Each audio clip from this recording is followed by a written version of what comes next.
Salut, c'est Léo, la chaîne Techmaker, et aujourd'hui on va parler des extensions de nom de domaine. .com, .fr, .net, .tv, .gg ou encore .org. On en retrouve aujourd'hui des centaines et à la base beaucoup d'entre elles avaient une signification, même si aujourd'hui c'est un petit peu devenu la foire. Mais qu'est-ce que tout cela signifie? Eh bien on va voir ça aujourd'hui. Les noms de domaine font partie intégrante du web aujourd'hui et de son fonctionnement, et sans ces derniers, le web serait bien plus pénible à utiliser. S'il n'y avait pas de moteur de recherche, vous ne pourriez pas accéder à des sites internet grâce à leur nom. Essayez de taper YouTube en désactivant le moteur de recherche et l'autocomplétion et vous allez pas aller très loin. Mais alors, quelle extension est-ce qu'on peut rajouter derrière? La plus logique serait youtube.com et paf, on se retrouve sur la page d'accueil. Mais si on teste .fr, eh bien ce sera aussi le cas et on sera redirigé vers youtube.com mais en version française. Et donc est-ce qu'il faut comprendre que toutes les extensions vont rediriger vers youtube.com? Eh bien non, parce que si on met .tv cette fois-ci, on va se retrouver sur le service YouTube TV qui n'est même pas disponible chez nous par ailleurs et qui permet d'accéder aux chaînes de télévision via YouTube au doux prix de 40 $ par mois. Oui bon, c'est cher, mais j'imagine que sur le marché américain ça doit être normal pour que ça soit proposé à ce prix là. Bref, on n'est pas là pour parler de ça, mais plutôt pourquoi on s'est retrouvé avec tous ces délires là, alors qu'on pourrait penser qu'au premier abord que s'il suffisait d'écrire http://www.youtube, eh bien ça suffirait et donc on ne pourrait pas tomber sur le mauvais site. Alors pourquoi on a créé ça derrière? Pour comprendre pourquoi on utilise des domaines déjà, il faut se rappeler qu'avant, pour aller sur youtube.com, et dans le cas où le site existait en 1980 car sinon ça aurait pas trop de sens, il était impossible d'y accéder en tapant ces termes là, mais il fallait écrire 208.65.153.238, et en tout cas si le site que je vous montre actuellement donne des informations correctes. Il peut aussi y avoir des alias et des redirections d'autres adresses, mais on va mettre de côté ce fait. Concrètement, le site internet est un utilisateur comme vous et moi qui possédons aussi une adresse IP, sauf qu'ici son but est bien évidemment d'être accessible au public. Mais on est bien d'accord que c'est pas très sexy, et imaginez devoir vous rappeler des adresses IP de tous vos sites préférés. Ce serait une sacrée galère, déjà que vous galérez à vous rappeler de vos mots de passe, alors on va pas rajouter autre chose à se souvenir. Et là on ne parle que des adresses IPv4, mais si vous rajoutez aussi les adresses IPv6, on n'est vraiment pas sorti de l'auberge. D'ailleurs, cette connexion à l'aide d'uniquement une adresse IP est de moins en moins possible de nos jours, et c'est d'ailleurs pour ça que ces adresses là qu'on vient de voir sur le site ne permettent pas d'accéder à YouTube aujourd'hui. Et ça c'est à cause de ce qu'on appelle les virtual hosts fondés sur le nom de domaine. En gros, un seul serveur héberge plusieurs sites qui ont des noms de domaine différents, mais ils ont tout de même la même adresse IP. Le serveur va donc recevoir toutes les requêtes liées à tous ces sites, et c'est en regardant le champ host de la requête qui contient le nom de domaine en question qu'il saura où rediriger la requête. Alors soit ça va mouliner dans le vide, soit ça va vous amener à une page d'erreur, ou alors l'admin du site mettra un petit troll s'il est gentil. Comme c'était vraiment pas pratique, on a commencé à utiliser des sortes d'alias grâce au fichier host présent sur l'ordinateur, qui permet de faire le lien entre un nom et une adresse IP. Mais c'était quand même la méga galère, car comme tout ça dépendait d'un fichier présent sur le PC,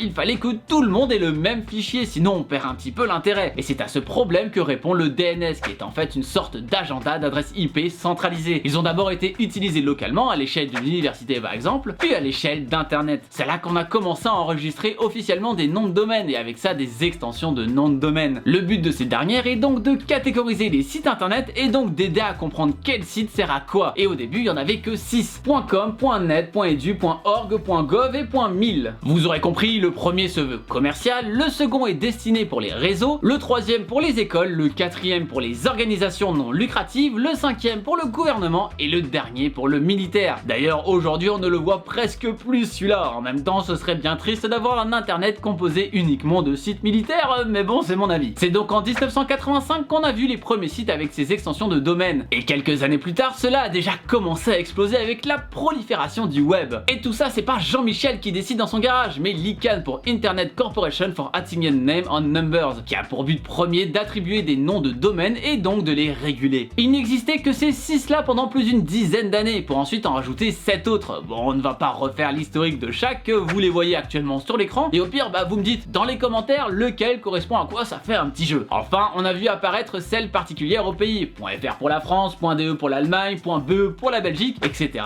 etc. J'ai encore une fois pas toutes les faire, mais vous allez voir que certaines ont été détournées de leur fonction de base. Et c'est pour ça qu'on en retrouve autant de nos jours. On peut en recenser plus d'1 millier aujourd'hui, mais clairement elles ne sont pas toutes utilisées, car on va faire plus facilement confiance en un site en .com qu'un site en .ag. Pourtant, il y a certains avantages à prendre des extensions un peu inconnues. Déjà parce que les prix ne sont pas les mêmes si vous achetez un nom de domaine avec une extension .com ou une extension .studio. Donc si votre but est de faire un petit sites internet pour vous faire les pattes, ça peut toujours être intéressant de voir de ce côté-là. Et d'ailleurs, pour revenir aux redirections sur le site YouTube, il faut bien se dire que des sites de ce style-là sont obligés d'acheter toutes les extensions de domaine liées à leur nom de domaine pour ainsi empêcher les trolls d'acheter un youtube.jp et de faire n'importe quoi avec. D'ailleurs, cette psychose est vraiment présente avec l'arrivée des .porn et .sucks récentes par exemple. On a eu des articles où Taylor Swift avait illico presto acheté les extensions de domaine .porn et .sucks pour le nom de domaine Taylor Swift. En même temps, on peut comprendre que ça fasse pas méga plaisir de voir un Taylor Swift .porn apparaître avec des photomontages pas très ragoûtants. À quoi pensait Lycan en rajoutant ces extensions de domaine là? Surtout qu'au final, je connais aucun site pour adultes utilisant cette extension .porn. Peut-être que je suis trop innocent, qui sait, mais enfin bref. D'ailleurs, il y a eu le même genre de problème qui s'est posé quand les noms de domaine avec accent ont été autorisés avec l'extension de domaine .fr. Bah oui, imaginez qu'un petit malin réserve le nom de domaine de la caisse d'épargne avec un accent, alors que le vrai site n'en a pas. Et bah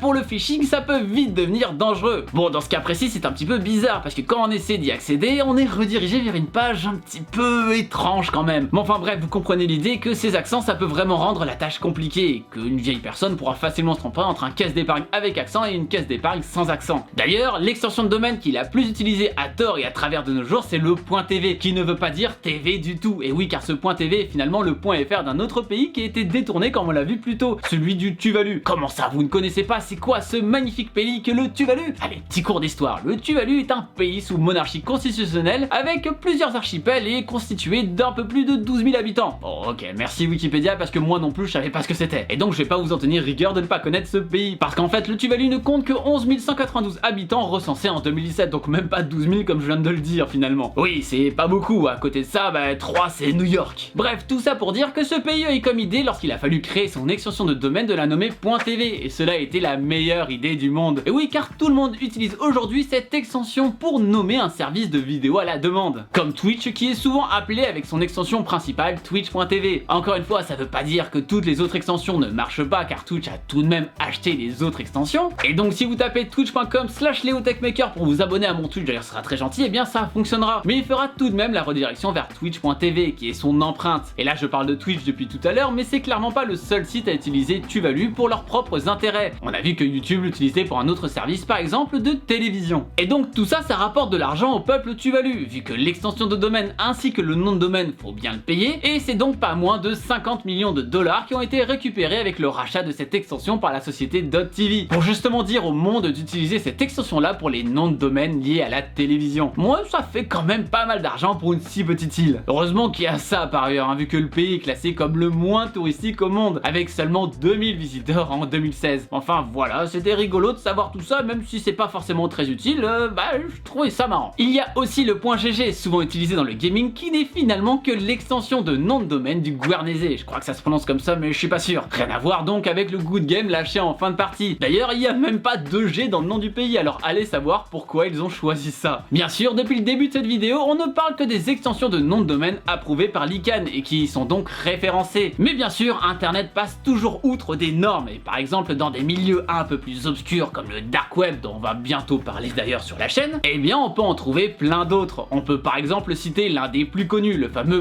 .onion. Mais on garde ça pour plus tard, sinon on risque d'être un petit peu hors sujet. Mais gardez à l'esprit que finalement, même si on a déjà vu plein d'extensions de nom de domaine, il en existe encore plein d'autres. Bref, ici je peux pas vraiment vous faire un sondage entre si vous préférez le .fr, le .com ou le .tv, ce serait vraiment débile. Quoi qu'aller. Écoutez, il faut bien avoir l'avis de tout le monde, donc hop, vous cliquez en haut à droite et vous aurez un petit sondage éclaté comme celui-ci. D'ailleurs, vu que vous êtes gentil et que vous êtes resté jusqu'à la fin de cette vidéo, je vais vous donner un petit tips pour aller plus rapidement sur un site internet en .com. Vous pouvez rester enfoncé lors de votre recherche sur un navigateur sur CTRL et hop, il rajoutera automatiquement de lui-même le .com après votre recherche sur le navigateur, et ça, c'est toujours bon à savoir. Et il existe aussi un raccourci pour le .net et le .org, mais autant connaître celui du .com parce que les deux autres sont pas autant utilisés que ce fameux .com. Merci en tout cas d'avoir regardé la vidéo. Si elle vous a plu, comme d'habitude, n'oubliez pas le bon pouce bleu de l'amour qui m'aide à faire connaître mon travail, et bien sûr de venir me suivre sur Twitter et Instagram. N'hésitez pas non plus à partager la vidéo un maximum, surtout quand quelqu'un vous dit que .tv veut dire télévision. Ah, et bien sûr, si ce n'est pas déjà fait, abonnez-vous à la chaîne en cliquant sur le logo qui vient d'apparaître juste là. C'était Léo de la chaîne Techmaker, et surtout, n'arrêtez jamais d'apprendre. Salut!